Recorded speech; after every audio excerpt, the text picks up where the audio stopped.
Okay, so nou doen ons 'n vierde een bietjie anders as Elof. My stem is nie reg vir dit nie. Vir nog Elof musiek nie, want hy sing baie hoog. Maar ons doen 'n bietjie iets anders.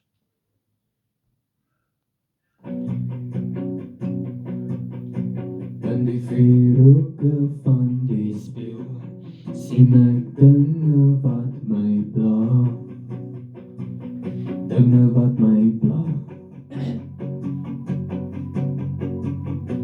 Ek sien 'n refleksie van my siel in hierdie eindelose spieël. Die wêreld se spieël.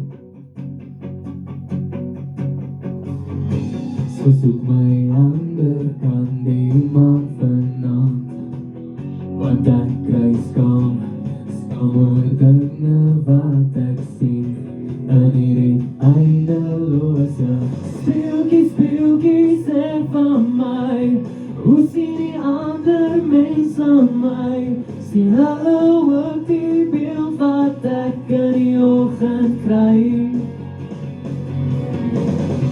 Speeltjie in my hand, hoekom vat jou antwoord lank?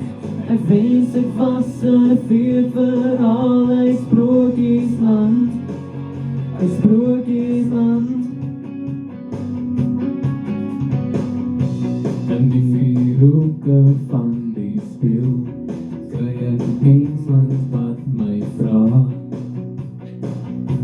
wat's jou naam? Dan hierdie prentjie in my spieël, is daar 'n onbekende siel, maar dit bly my spieël.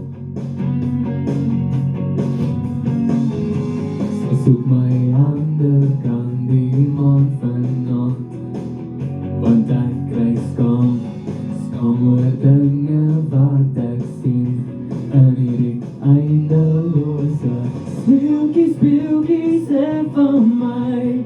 Hoe sien die ander mens aan my? Sien hulle ook die beeld wat ek in die oggend kry? Speeltjie in my hand, hoekom vat jou antwoord lank? Ek wens ek was in 'n vuurverhaal, hy sprokiesland, hy sprokiesland. Die beelde verander soos die jare verbygaan. Jou woorde maak seer wanneer ek dit sien. Speeltjies, speeltjies sê van my, hoe sien die ander mens aan my? Sien hulle ook die beeld wat ek in die oggend kry? Speeltjie in my hand, hoekom vat jou antwoord lank? Ek wens ek was in 'n vuurverhaal, hy sprokiesland. Speeltjies, speeltjies en van my. Sal ek by jou my antwoord kry? Hy sprokiesland, hy sprokiesland. Sorry. Is die vierde een? Ja, ek hoop is goed sover.